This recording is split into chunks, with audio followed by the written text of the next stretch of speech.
오늘 하나님의 말씀은 고린도전서 3장 16절에서 23절 말씀입니다. 우리 한 절씩 교독하도록 하겠습니다. 너희는 너희가 하나님의 성전인 것과 하나님의 성령이 너희 안에 계시는 것을 알지 못하느냐? 누구든지 하나님의 성전을 더럽히면 하나님이 그 사람을 멸하시리라. 하나님의 성전은 거룩하니 너희도 그러하니라. 아무도 자신을 속이지 말라. 너희 중에 누구든지 이 세상에서 지혜 있는 줄로 생각하거든 어리석은 자가 되라. 그리하여야 지혜로운 자가 되리라. 이 세상 지혜는 하나님께 어리석은 것이니 기록된 바 하나님은 지혜 있는 자들로 하여금 자기 꾀에 빠지게 하시느니라 하였고, 또 주께서 지혜 있는 자들의 생각을 헛것으로 아신다 하셨느니라. 그런즉 누구든지 사람을 자랑하지 말라. 만물이 다 너희 것임이라. 바울이나 아볼로나 게바나 세계나 생명이나 사망이나 지금 것이나 장래 것이나 다 너희의 것이요 너희는 그리스도의 것이요 그리스도는 하나님의 것이니라. 아멘. 여러분, 우리가 이 성경적인 이 단어의 개념을 이렇게 정확하게 이해하면 신앙생활하는 데 도움이 될 때가 많습니다. 특별히 성전과 교회의 차이점을 우리가 좀 성경적으로 정확히 이해하면 교회 생활하는 것이 좀 더 하나님의 말씀과 뜻에 맞게끔 잘 할 수 있겠죠. 그래서 오늘 이제 6월달 한 달 동안은 이 교회론에 대해서 우리가 하나님의 말씀에 어떻게 말씀하고 있는지, 교회가 무엇이며 또 교회 안에서 성도된 우리는 하나님 앞에서 어떻게 살아가야 되는지, 거기에 대해서 함께 좀 말씀을 나누려고 합니다. 여러분, 성전이라고 하면 이제 구약 시대 때 등장하는 하나님께 제사 드리는 장소였죠. 그런데 우리는 이 성전이라고 할 때에 건물만을 생각할 때가 있습니다. 그런데 구약 말씀을 창세기부터 쭉 보시면 구약에서 등장하는 성전은 가장 먼저 에덴 동산에서부터 시작이 됩니다. 아니, 에덴 동산이 성전이라니라고 하면 좀 놀라시겠죠. 그런데 그게 잘 보시면 하나님께서는 그 에덴 동산, 그 동편에 이 아담을 두시고 하나님께서 거기에 거니시죠. 거한다는 것은 우리 정말 성막 가운데에 하나님의 은혜가 거한다라는 그 표현과 동일하고요. 어떻게 보면 제사장으로서 이 아담이 그 하나님 앞에서 존재했던 이 성전의 그 모습이 바로 에덴 동산이었죠. 또 다른 모양으로 이 성전이 우리 이 땅 가운데 있었던 적도 있습니다. 그것이 뭐냐면 바로 큰 배, 방주죠. 노아가 홍수 때 방주를 짓는데요.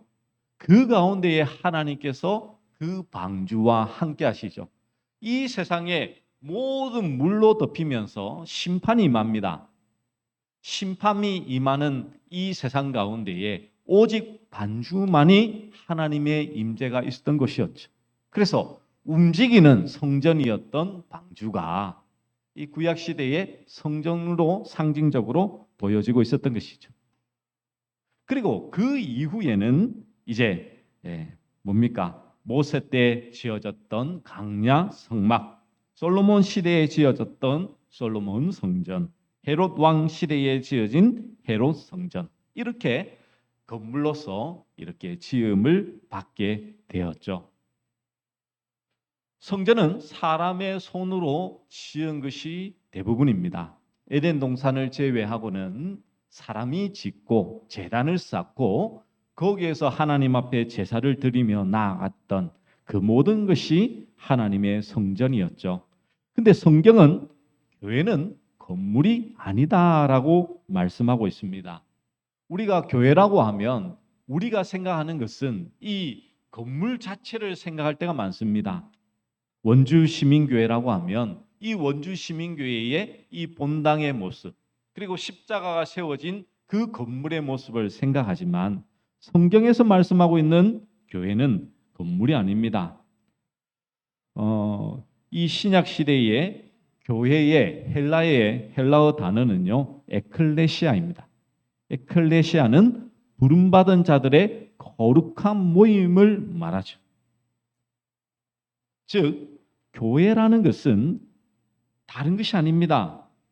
예수 그리스도를 믿고 따르는 우리 공동체가 바로 교회인 것이에요.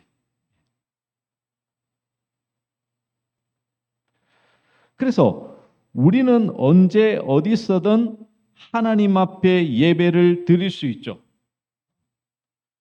우리가 직장에서 예배를 드릴 수가 있고요. 가정에서 예배를 드릴 수 있고, 구역 모임으로 또 그렇게 예배를 드릴 수 있습니다. 지금은 우리가 하나된 교회로 모여 있지만 이제 직장과 가정과 또 구역에서 모일 때는 작은 교회로서 흩어져서 각자의 하나님의 교회로서 이 각자의 자리에서 하나님을 만나고 하나님 앞에 예배를 드리는 교회가 되는 것이죠. 그런데 오늘 이제 16절의 말씀해 보시면 이런 말씀을 합니다. 사도 바울은요, 우리들에게 이제 교회와 성전이 어떻게 다른지를 분명히 구분하면서 우리에게 말씀을 해주죠. 자, 16절 말씀, 우리가 잘 아는 말씀이지만 우리 다시 한번 우리 한 목소리로 함께 읽도록 하겠습니다. 시작. 너희는 너희가 하나님의 성전인 것과 하나님의 성령이 너희 안에 계시는 것을 알지 못하느냐. 아멘. 하나님의 성전을 무엇이라고 말씀하고 있죠? 이제 우리, 예수님을 믿은 내가 성전이라고 말씀하고 있습니다. 자, 분명히 보십시오. 구약에서는 이 장소의 개념이었습니다.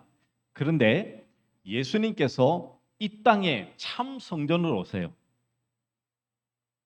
하나님께서는 성전을 이 땅에 제약이 가능하기 때문에 하나님께서는 우리 가운데 거하실 때에 성전을 두시고 이 거룩한 곳에 하나님께서 임재하셨죠. 근데 그렇게 임재하셨던 그 하나님이 이제 성전 자체가 이제는 회복이 안 되는 겁니다. 이 제약으로 말미암아서 회복이 안 되는 거예요. 결국은 어떻게 됩니까? 참 성전이신 예수님께서 이 땅에 오시는 것이죠. 그러면서 성전 대신 예수님께서 십자가에서 그 성전의 휘장을 완전히 찢어버리시죠. 예수님께서 십자가에 죽으실 때에 성전의 휘장이 하늘로부터 땅으로 이렇게 쫙 찢어버립니다. 그 말은 이제 성전 자체의 휘장, 즉 지성소로 나아가는 그 길이 예수님으로 말미암아 완전히 열렸다는 것입니다. 그리고 이 성전 자체가, 이 땅에 존재하는 성전 자체가 이제는 완전히 사라졌다라는 것을 의미하는 것입니다. 예수님께서 우리를 대신하여 십자가에 죽으심으로 말미암아 이제는 우리 안에, 예수님을 믿는 우리 안에 성령님께서 우리 안에 들어오심으로 말미암아 우리 몸이, 우리 각 개인이 이제는 성전이 된 것입니다. 이걸 사도 바울이 이렇게 말씀하고 있는 거죠. 우리가 성전이라는 것입니다. 성전. 이것은 건물로서가 아니라 바로 하나님의 임재와 하나님의 다스림, 주권이 있는 곳으로 그렇게 말씀하고 있죠.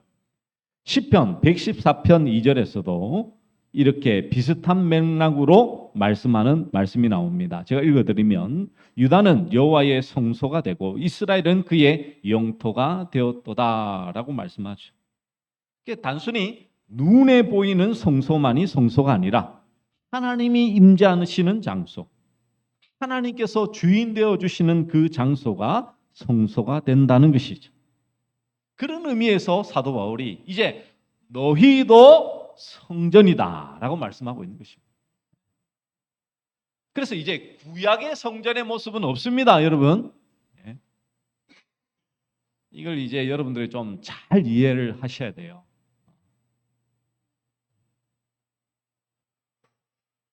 즉 이 말은 무엇이냐면요, 우리가 어느 곳에 갔을 때에 우리가 이곳에 이 성전이니까 우리가 좀 마음을 좀 이렇게 잡고 좀 뭐라고 해야 됩니까? 좀 다른 장소와는 다르게 이것은 거룩하게 구별된 것이다. 이곳은 더 이렇게 하나님의 그런 곳이다라고 말을 하면 안 되는 거예요, 여러분.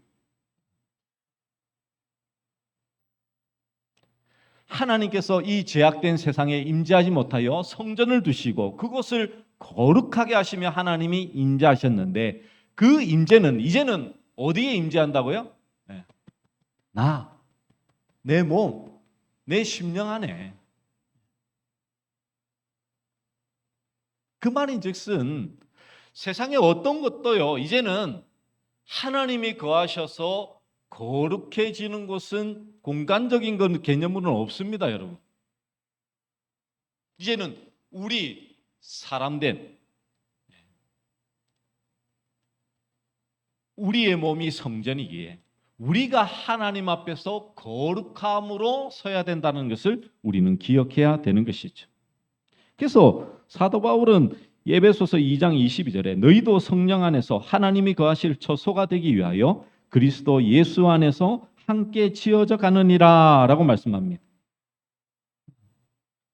무슨 말입니까? 우리는 성령님 안에서 한 교회로. 자, 여러분 성전과 교회의 이제 차이점이 이제 등장하죠. 여러분 이제 성전이라는 것은 거룩한 곳이라는 것은 없습니다. 옛날에 제가 어릴 때만 하더라도 이 강대상 못 올라왔습니다.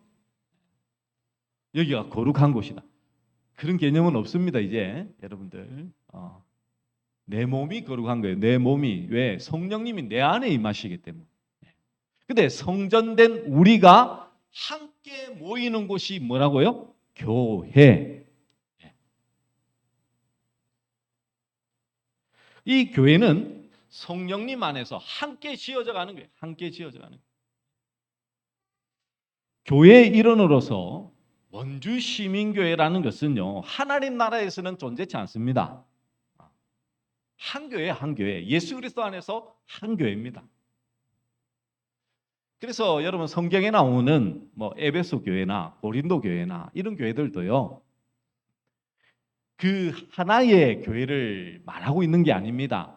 고린도 지역에 있는 모든 교회를 통틀고요, 에베소 교회, 에베소 지역에 있는 모든 교회를 통틀어서 에베소 교회, 고린도 교회라고 지칭하고 있는 겁니다, 여러분. 그러니까 우리가 하나님 나라 가면요, 자 어느 교회 모이세요가 아니에요.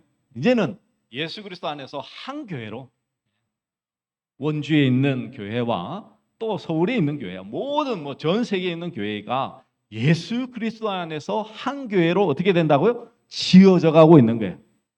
자, 지어져 간다는 것은 우리가 건물로 이제 신앙과 믿음이 막 이렇게 다듬어지면서 자라면서 내가 너보다 신앙이 좋고 믿음이 좋고 이렇게 올라가는 것이 아니고요. 하나님의 성품인 성령의 열매는 오직 예수 그리스도 안에 있을 때에 그 열매가 맺어지며 예수님을 닮아가는 것을 의미하고 있는 것입니다. 그렇게 우리는 예수님을 닮아가며 성령의 열매가 맺어가며 예수님 안에서 계속해서 지어져 가는 거예요. 그게 바로 이 교회의 모습입니다. 그래서 교회는 성전된 개인들이 함께 모여 주의 이름을 부르는 자들이 그 거룩한 모임으로 함께 모일 때에 교회를 이루는 것이죠. 예.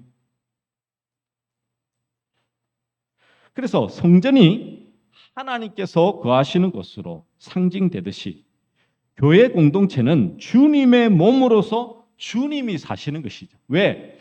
예수님께서 교회의 머리라고 하셨거든요. 여러분, 예수님께서 십자가에 달리시기 전에 제자들에게 이렇게 어떤 사람이 찾아와서 내가 예수님을 따르겠다고 하니까 예수님께서 말씀을 하시면서 내가 머리 둘 곳이 없댔지. 그 의미는 아직까지 교회의 머리 되시는 예수님께서 이 몸된 교회를 아직 그때는 교회가 생성이 안 됐거든. 오순절 이후로 이 땅에 하나님의 교회가 이제 세워지는 것입니다. 그러면서 이제 무엇하는 것입니까? 우리는 이제 주님의 몸을 이루어서 성전된 우리 각 개인이 함께 주의 이름으로 모여서 하나님의 정말 세우시는 그 교회를 이렇게 쫙 이제 세워가는 거죠. 그런데 여기에 교회의 특징 중에 하나가 무엇이라고 말씀하고 있냐면 바로 17절의 말씀입니다. 17절 말씀 제가 읽어드리면 이렇습니다. 누구든지 하나님의 성전을 더럽히면 하나님이 그 사람을 멸하시리라. 하나님의 성전은 거룩하니 너희도 그러하니라. 여러분, 앞서 말씀드렸듯이 성전이 더러워지면 새로운 성전으로 하나님은 자꾸 바꾸셨죠. 하나님이 임재하시는 상징을 계속 바꾸었습니다. 이스라엘 백성들이 성전이 있었지만 죄를 지으니까 하나님께서는 바벨론으로 이스라엘을 포로로 보내버리시죠. 여러분, 이 말씀은 여러분들이 좀 잘 이해하시면 이 성경 신학에서 나오는 아주 중요한 부분에 말씀드립니다. 잘 이해하시고 받아들이시면 은혜가 될 줄 압니다. 여러분들 보십시오. 이제 바벨론 포로로가 이제 이스라엘 백성들이 잡혀가죠. 그때 건물된 성전이 있었습니다. 근데 그 성전에는 하나님의 임재가 있었을까요? 없었을까요? 없었어요. 그래서 어떻게 했냐면 많은 선지자를 통해서 어떻게 하냐면 바벨론 포로로 잡혀가랍니다. 왜 그럴까요? 하나님께서 이 더럽혀진 성전을 바벨론이라는 그 나라에 뭐 하냐면 하나님께서 성전 삼으시는 거예요. 그래서 이 다니엘과 세 친구들이 풀무불과 사자굴에 들어갔을 때에 죽지 않죠. 그러면서 예수님과 같은 하나님의 사람이 그 가운데 있는 것을 보게 됩니다. 그게 뭐예요? 성전이잖아요. 성전. 그 풀무불과 사자굴은 바로 누구를 보여주고 있냐면 바벨론입니다. 바벨론. 근데 바벨론 안에 누가 계시냐면 하나님의 사람. 하나님의 사람이 함께 있으니까 그곳이 뭐가 된다고요? 성전이 된 것입니다. 그래서 그들은 죽지 않고 하나님과 함께 했던 것이죠. 이렇듯 성전은 더럽혀지면 뭐 하냐면 하나님께서 다른 곳으로 다른 성전이나 다른 장소나 다른 공간으로 옮기시는 거예요. 그래서 17절 말씀에 누구든지 하나님의 성전을 더럽히면 하나님이 그 사람을 멸하시는. 이게 그 의미입니다. 지금 그러니까 우리가 몸이 더럽혀지면 우리 몸을 하나님께서 완전히 멸절하신다라는 그 의미가 아닙니다. 이건 구약적인 개념과 하나님께서 성전을 어떻게 이렇게 이전하셨는지 그걸 말씀을 통해서 보시면 이해하면 되겠죠. 그래서 하나님의 성전은 거룩하니 우리도 거룩해져야 된다라고 말씀하고 있습니다. 그러면 여러분이 좀 생각해 볼 것이 있습니다. 우리가 하나님 앞에서 거룩해지기 위해서 이 죄를 안 지으면 우리는 거룩한 것인가? 사도 바울은요 여기에 대해서 분명하게 말씀하고 있습니다. 무엇을 말씀하고 있을까요? 18절부터 23절까지 어떻게 하면 우리가 하나님 앞에서 이 성전을 더럽히지 않을 수 있는지를 말씀하고 있는 겁니다. 자, 우리 18절, 19절 말씀 우리 같이 한번 읽어볼까요? 18절, 19절 말씀입니다. 시작.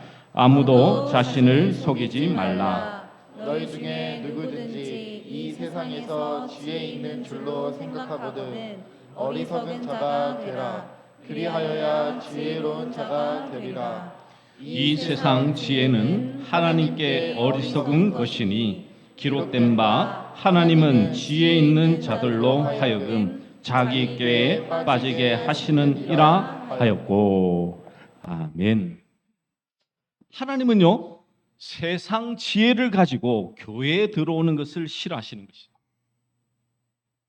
자, 여러분, 성전은 우리입니다. 근데 성전된 우리는 지금 교회로 모이죠. 근데 이 교회로 모일 때에 이 세상의 것으로 들어오는 것, 더러운 것으로 들어오는 것을 하나님은 싫어하신다는 거예요. 하나님의 집에 들어오는 사람은 세상의 지혜를 버리고 자기를 부인하고 믿음으로 들어와야 되는 것이죠. 왜 그렇습니까? 우리는 그리스도의 터 위에 세워지는 하나님의 집인데 우리의 터가 그리스도라면 그리스도에 합당한 모습으로 세워져야 되는 것이죠. 이 터 자체가 예수 그리스도 위에 세워진 거예요. 그러니까 예수 그리스도 이외에는 터는 뭐 세워질 수가 없는 것입니다, 여러분. 그래서 이단이라고 할 때에 예수님을 부인하거나 신성을 부인하거나 인성을 부인하거나 선지자로 여기거나 그러면 가차없이 그것은 뭐 이단입니다, 여러분. 구원 자체가 없는 거예요, 그게.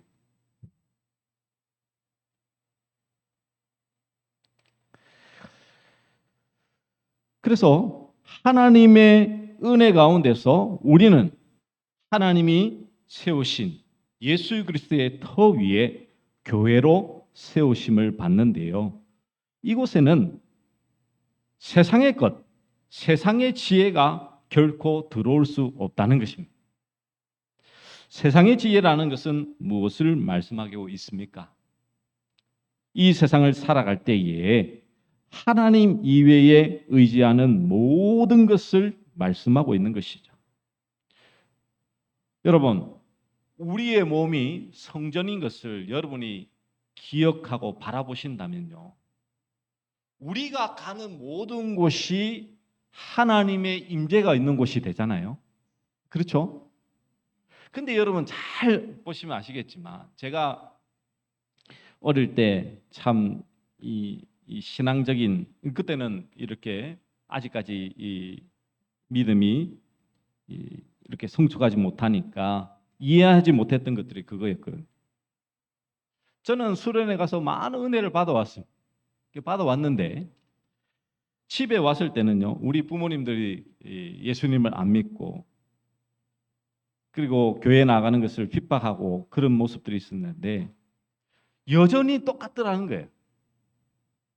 생각해 보십시오. 내가 하나님의 은혜로 충만하여졌고 하나님의 임재가 충만하여졌는데 이 집에 들어오니까 그러면 내가 있는 곳이 성전이라면 그곳이 하나님의 임재와 다스림으로 있어야 되는데 그렇지 않더라는 것입니다. 여기에서 이제 갭들이 참 많이 발생할 때가 있었죠. 여기에 대해서는 여러분 좀 정확하게 신앙적인 이해가 좀 필요할 줄 압니다.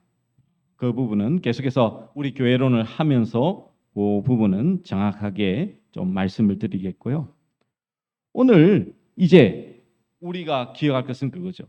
우리가 이 교회라는 것이 그리스도의 터 위에 세워졌기에 그리스도의 모습을 보여줘야 되는 것입니다. 예수 그리스도로 살아가야 되는데 세상의 지혜가 들어옴으로 말미암아 성전을 더럽히면 안 되는 것이죠. 세상 지혜는요, 십자가를 오해하도록 만듭니다.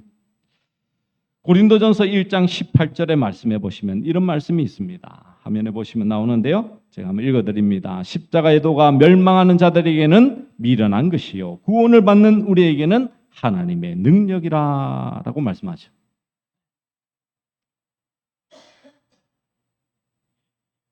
세상 지혜는 십자가를 이해하려고 안 해요. 왜? 이거는 미련한 것으로 이렇게 보이거든요.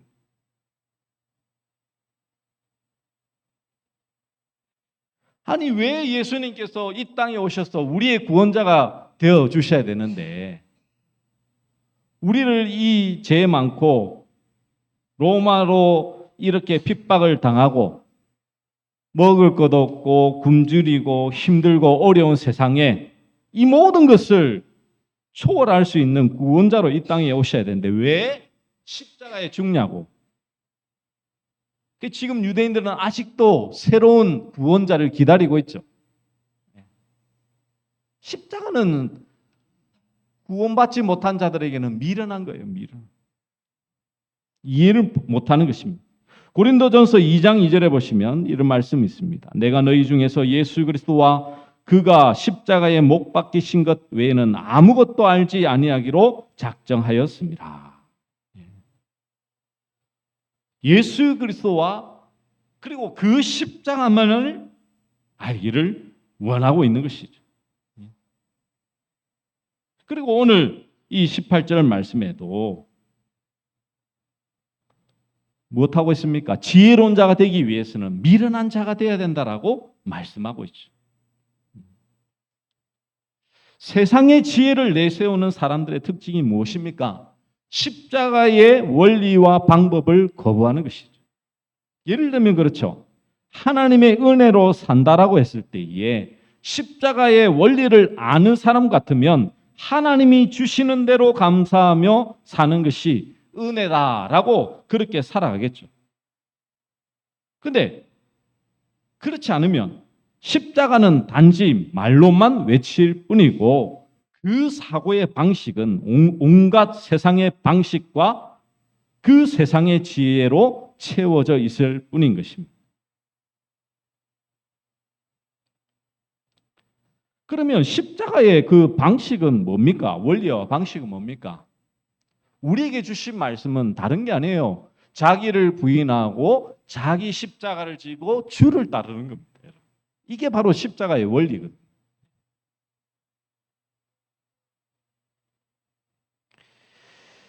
나는 주님을 위해서 무엇인가 큰 일을 하고 그 큰 사명을 이루는 것이 하나님의 뜻을 아주 높여 있는 것이라 생각하시지만 여러분 예수님은 우리로 하여금 무엇을 말씀합니까?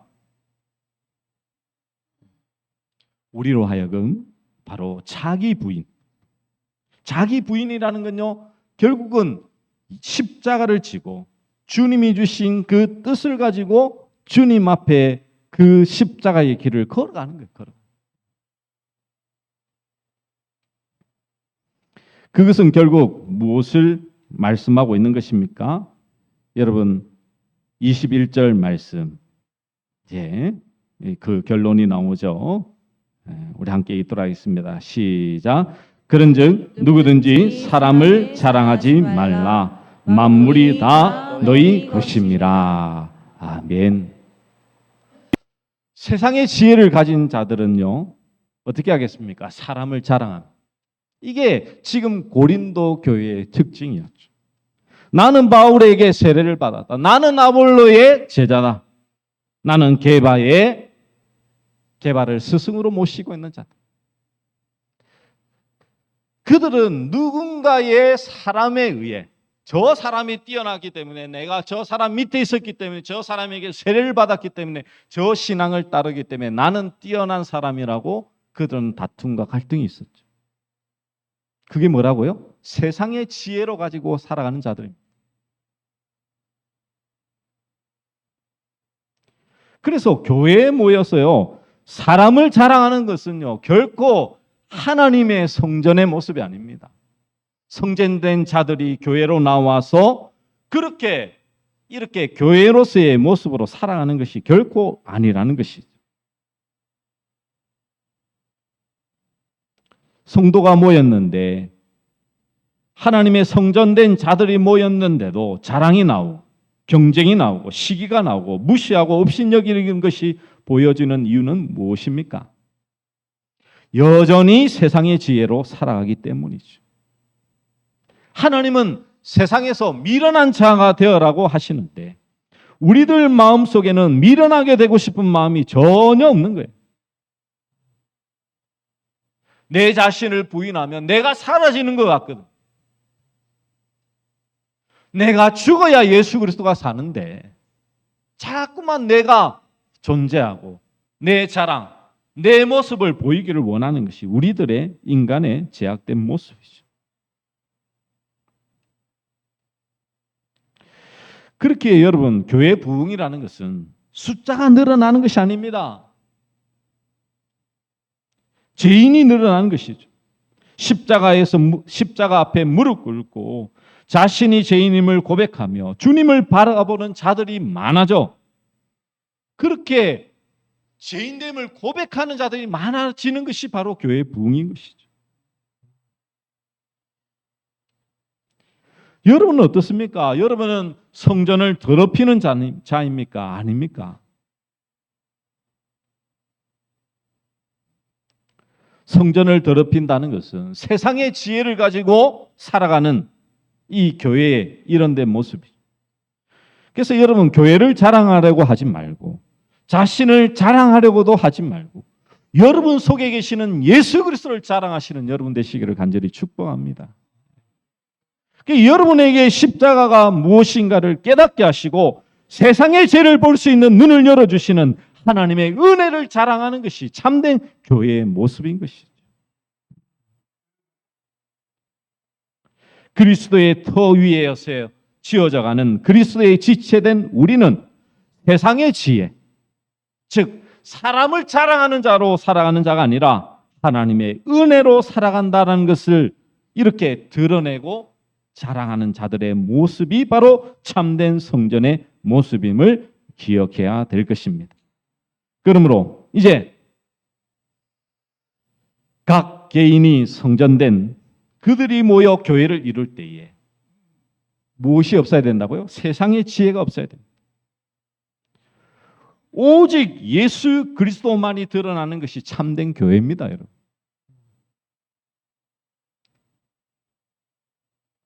교회로 모였을 때에 우리가 예수 그리스도 앞에서 내가 죄인입니다.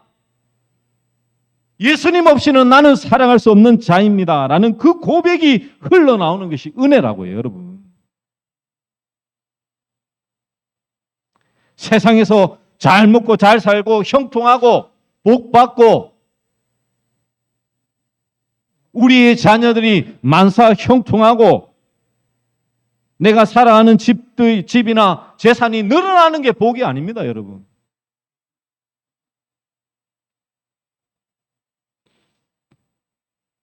오직 하나님께서 우리에게 허락하신 이 성전된 그리고 교회를 이루는 그 가운데는요, 세상의 더러운 것들이 사라져요. 세상의 더러움. 그리스도의 터를 세웠기 때문에 오직 예수님만이 드러나는 것이 교회요. 그 교회를 이루며 살아가는 것이 성전된 우리 개인이라는 사실. 그것이 모여서 교회를 이루고 있다라는 것을 날마다의 삶 가운데서 잊지 말아야 될 것입니다.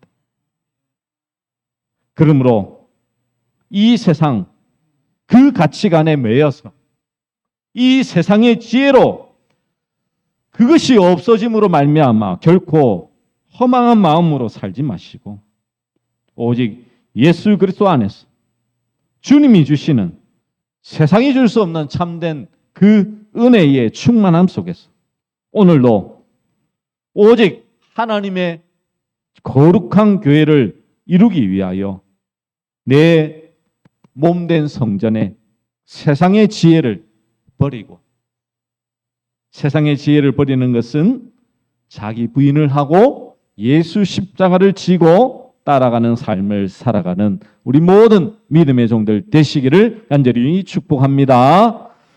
우리 말씀을 기억하며 우리 함께 찬송하도록 하겠습니다. 우리에게 소원이 하나 있네.